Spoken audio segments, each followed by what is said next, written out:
Débat mais non risqué. Moi c'est plus pour les puristes et pour ceux qui connaissent vraiment la voiture. Et surtout pour ceux qui détestent les fraudeurs.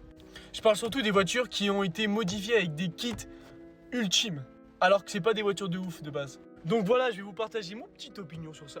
N'hésitez pas en commentaire à me dire ce que vous pensez, surtout les pires fraudeurs d'internet avec des kits ultimes alors qu'ils ont des voitures pas si ouf que ça, tu vois.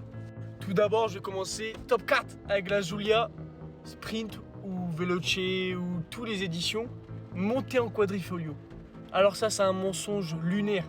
Il n'y a pas le droit de faire ça. J'en ai vu très peu, mais si tu respectes la marque, tu fais pas ça. C'est interdit. C'est interdit, toute la communauté alpha va t'insulter, frérot. On mélange pas un moteur de 200, 210 chevaux, 280 chevaux à 510, mec. Un V6 Ferrari, mec. Donc celui qui fait ça, faut bien l'enculer. Oh top 3, la Mercedes C180, C200, C300, montée en C63 AMG. Non mais dis donc, tu te crois pour qui là, mon gars? Top 2. La Golf TDI montée en R. En R. Ça, c'est les pires fraudes. Parce qu'ils sont vraiment bons. Ils sont à la perfection du kit. Là, dites-vous, c'est une Golf 7 TDI. Et pas une 7R. C'est une dinguerie à quel point ils ont modifié tout ça. En parlant de ça, regardez ce que je vois. Bah, dis donc. Et pour finir, la A3 en RS3. Bah, alors là, non.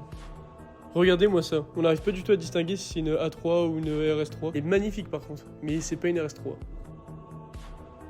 Je pense que c'est le pire. Parce que, en fait, cette voiture, elle est mythique, la RS3. Elle est mythique. Tu vois, il y a la grande sœur RS6, mais il y a la petite sœur RS3 qu'il faut bien respecter, tu vois. Donc n'hésite pas, franchement, à me dire c'est qui les pires fraudes d'internet. Et si tu peux l'épiner, comme ça on se régale, quoi, finalement.